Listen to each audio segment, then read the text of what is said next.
ಮೈ god ಈ party growth IPL 2026 ಅಲ್ಲಿ ಆಗಿರುತ್ತೆ ಅಂತ ನಾನಂತೂ ಅನ್ಕೊಂಡೇ ಇರಲಿಲ್ಲ ಮ್ಯಾಮ್.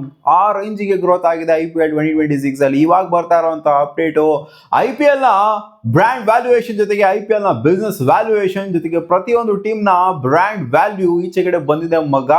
ಅಜಗಜಾಂತರ ಡಿಫ್ರೆನ್ಸ್ ಗುರು, ಅಜಗಜಾಂತರ ಡಿಫ್ರೆನ್ಸ್. ಲಿಟ್ರಲಿ ನಾನೇ ಶಾಕ್ ಆಗೋಗ್ಬಿಟ್ಟೆ, ಕಳೆದೋಗ್ಬಿಟ್ಟೆ ಈ ಅಪ್ಡೇಟ್ ನ ನೋಡ್ಬಿಟ್ಟು ಮಗ. ಫಸ್ಟ್ IPL ವಿಚಾರಕ್ಕೆ ಬಂದ್ಬಿಡೋಣ, ಆಮೇಲೆ ಇಂಡಿವಿಜುವಲ್ ಟೀಮ್ ವಿಚಾರಕ್ಕೆ ಹೋಗೋಣ. ಫಸ್ಟ್ IPL ನ ಬಿಸ್ನೆಸ್ ವ್ಯಾಲ್ಯೂಯೇಷನ್ ಎಷ್ಟಾಗಿದೆ ಅಂದ್ರೆ ದಿಸ್ 11.4% ಗ್ರೋತ್ 2026 IPL ಇಂದ 2025 IPL ಇಂದ 2026 IPL ಗೆ 11.6% ಗ್ರೋತ್, 11.4% ಗ್ರೋತ್ ಏನಿದೆ. ಕ್ರೇಜಿ ಗುರು, ಕ್ರೇಜಿ ಗ್ರೋತು. ನಾನು ಅನ್ಕೊಂಡಿರಲಿಲ್ಲ ಈ ರೇಂಜಿಗೆ IPL ಗ್ರೋ ಆಗಿದೆ ಅಂತ. ನಾನು ಬೀಳ್ತಾ ಇದೆ ಅಂತ ಅನ್ಕೊಂಡಿದ್ರೆ ಗ್ರೋತ್ ಆಗಿದೆ, ಬಿಸ್ನೆಸ್ ಟರ್ನ್ ಓವರ್ ಜಾಸ್ತಿ ಆಗಿದೆ ಅಂತ ಅಪ್ಡೇಟ್ ಬಂದಿದೆ ಮಗ. ಎಷ್ಟೋ 2024 ಅಲ್ಲಿ ಇದ್ದಿದ್ದು 1,57,850 ಕೋಟಿ ಇದ್ದಿದ್ದು total business valuation. Business valuation ಬೇರೆ, ಬ್ರ್ಯಾಂಡ್ ವ್ಯಾಲ್ಯೂಯೇಷನ್ ಬೇರೆ. ಬ್ರ್ಯಾಂಡ್ ವ್ಯಾಲ್ಯೂ ಅಂತಂದ್ರೆ IPL ನ ಯಾರಿಗಾರು ಮಾರಿದ್ರು, ಕಂಪ್ಲೀಟ್ IPL ನ ಮಾರ್ಬಿಟ್ರು ಕೂಡ ಇದು ಬ್ರ್ಯಾಂಡ್ ವ್ಯಾಲ್ಯೂ ಅಂತ ಬರುತ್ತೆ, ಅಷ್ಟು ಕೋಟಿ ಸಿಗುತ್ತೆ ಅನ್ನೋ ಥರ. ಸೊ ಬಿಸ್ನೆಸ್ ವ್ಯಾಲ್ಯೂಯೇಷನ್ ಬೇರೆ. ಬಿಸ್ನೆಸ್ ವ್ಯಾಲ್ಯೂಯೇಷನ್ ಅಂದರೆ ಎಲ್ಲಾನು ಕೂಡ ಇನ್ಕ್ಲೂಡ್ ಆಗುತ್ತೆ, ಚಿಕ್ಕದು ಇಂದನೂ ಕೂಡ ಇಟ್ಕೊಂಡು.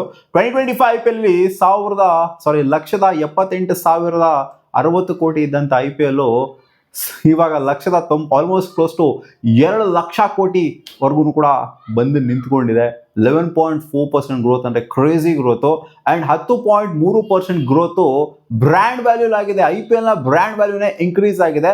ಸೊ ಹೇಳಿದ್ರು ಇವರು, IPL ನ ಫೌಂಡರ್ನೇ ಹೇಳ್ಬಿಟ್ಟಿದ್ರು, ಇದು ಪಕ್ಕ ನಿಲ್ಲೋದಿಲ್ಲ, ಇದು IPL ಅನ್ನೋದು ಗ್ರೋ ಆಗ್ತಾನೆ ಇರುತ್ತೆ, ಎಲ್ಲೂ ಕೂಡ ನಿಲ್ಲೋದಿಲ್ಲ IPL. ನೀವು ತಗೊಳ್ಳಿ, ಇನ್ನೊಂದು 10 ವರ್ಷ ತಗೊಳ್ಳಿ, ಬರ್ದುಕೊಡ್ತೀನಿ. ಯಾವುದೇ ಫ್ರಾಂಚೈಸಿ ಇವಾಗ ತೊಗೊಂಡಿದ್ರಲ್ಲ, ಹೊಸ 2 ಫ್ರಾಂಚೈಸ್ನ ತೊಗೊಂಡಿದ್ರಲ್ಲ, GT ಮತ್ತು LSG ಅವರು.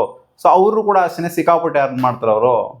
ಅವ್ರೇನು ಅರ್ನ್ ಮಾಡೋಣ ಅಂತಲ್ಲ, ಬಟ್ ಇನಿಷಿಯಲಿ ತೊಗೊಂಡಿಲ್ಲ, 2008 ಅಲ್ಲಿ ತೊಗೊಂಡಿರಲ್ಲ, ಅವರಂತೂ ಸಿಕ್ಕಾಪಟ್ಟೆ ಅರ್ನ್ ಮಾಡಿದ್ದಾರೆ. ಇವಾಗ RCB ಸೇಲ್ ಮಾಡಿದೆ.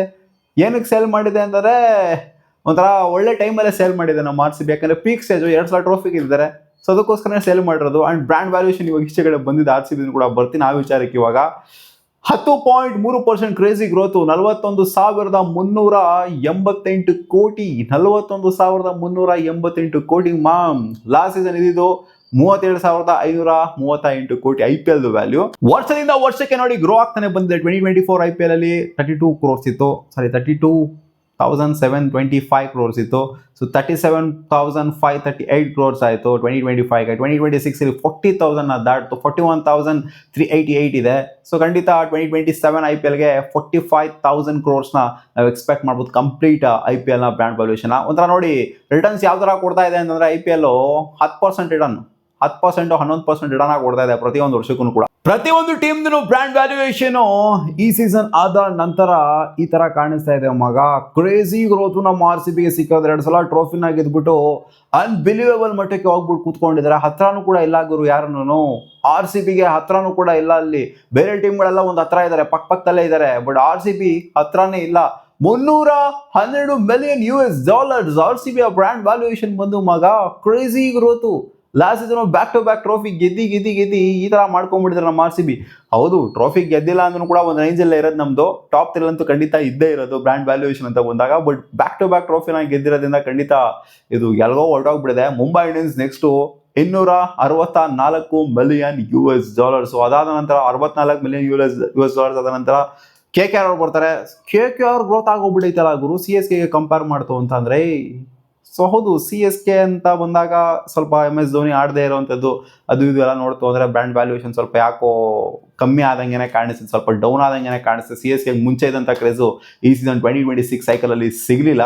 ಸೊ ಅದೇ ರೀಸನ್ ಅಂತ ಕಾಣಿಸುತ್ತೆ KKR ಮೇಲ್ಗಡೆ ಬಂದಿರೋದು. 200 ಅಂದರೆ ಏನು ಜಾಸ್ತಿ ಡಿಫ್ರೆನ್ಸ್ ಇರಲಿಲ್ಲ, $1 ಮಿಲಿಯನ್ ಆಲ್ಮೋಸ್ಟ್ ಕ್ಲೋಸ್ ಇದ್ದಾರೆ ಅಂತ ಅನ್ಕೊಳ್ಳಿ. ಮುಂಬೈ ಮತ್ತು KKR ಮತ್ತು CSK ಏನಿದ್ದಾರೆ ಅಂಥ ಹೆವಿ ಡಿಫ್ರೆನ್ಸ್ ಏನಿಲ್ಲ.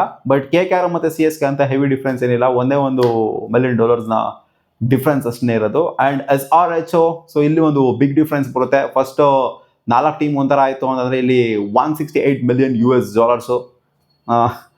ಫಿಫ್ತ್ ಪೊಸಿಷನ್ ತಗೊಂತಾರೆ. ಆಮೇಲೆ RR ಬರ್ತಾರೆ $161 ಮಿಲಿಯನ್ GTO 158 ಅಂತ ಬಂತು. ಅಂದರೆ GTದೇ ಕ್ರೇಜಿ ಗ್ರೋತ್ ಅಂತ ಹೇಳ್ತೀನಿ ನಾನು. ನೋಡಿ LSG $122 ಮಿಲಿಯನ್ ಇತ್ತು ಅಂದರೆ GT ಅವ್ರು ನೋಡಿ ಬೆಳೆದಿದ್ದಾರೆ ಆಲ್ಮೋಸ್ಟ್ ಕ್ಲೋಸ್ ಟು $160 ಮಿಲಿಯನ್. ಇಬ್ಬರು ಅಟ್ ಎ ಟೈಮ್ ಬಂದಂಥವ್ರು ನೋಡಿ. ಇನ್ನೂ ಬೆಳಿತಾನೆ ಇದ್ದಾರೆ ಅಲ್ಲಿ ಪಂಜಾಬ್ ಕಿಂಗ್ಸ್ ಅವರು ಬೆಳಿತಾನೆ ಇದ್ದಾರೆ. ಅಷ್ಟು ವರ್ಷ ಆದ್ರೂ ಡಿ ಸಿ ಅವರಾಗಿರ್ಬೋದು, ಪಂಜಾಬ್ ಕಿಂಗ್ಸ್ ಆಗಿರ್ಬೋದು, ಅವರ ಬ್ರ್ಯಾಂಡ್ ವ್ಯಾಲ್ಯೂಯೇಷನ್ ಇಂಕ್ರೀಸ್ ನೋಡಿ. IPL ಆಡೋದ್ರಿಂದ ಕೂಡ ಇದೆ 2 ಫ್ರಾಂಚೈಸಿ.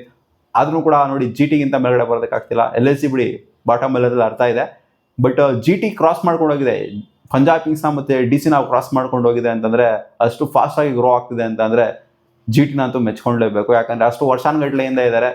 ಅಷ್ಟು ವರ್ಷದಿಂದ ಕಿತ್ಕೂಡೆ ಆಗ್ತಿರೋದನ್ನ GT ಅವ್ರು ಬಂದ್ಬಿಟ್ಟು ಇಷ್ಟು ವರ್ಷನೇ ಕಿತ್ಕೂಡೆ ಆಗ್ಬಿಡಿದ್ರೆ ಅಷ್ಟು ಬ್ರ್ಯಾಂಡ್ ವ್ಯಾಲ್ಯೂನ ಇನ್ಕ್ರೀಸ್ ಮಾಡ್ಕೊಂಡಿದ್ರೆ ಅಂತಂದ್ರೆ. But crazy growth Guru RCB ಸಿಕ್ಕಿರೋದು $312 ಮಿಲಿಯನ್. ಸುಮ್ಮನೆ ಮಾತಾ ಗುರು.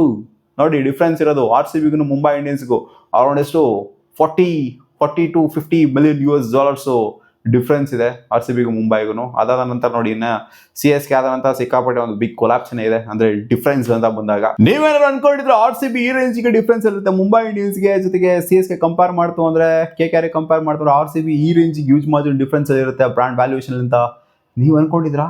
ಕಾಮೆಂಟ್ ಸೆಕ್ಷನ್ ಅಲ್ಲಿ ಹಾಕಿ. ಏನ್ ಅನಿಸ್ತದೆ ಅಂತ. RCB ಎಲ್ಲಾರನ್ನೂ ಹೊಡ್ಕೊಂಡು ಹೋಗ್ಬಿಟ್ಟಿದೆ, ಚಚ್ಕೊಂಡು ಹೋಗ್ಬಿಟ್ಟಿದೆ ಹಿಂಗೆ.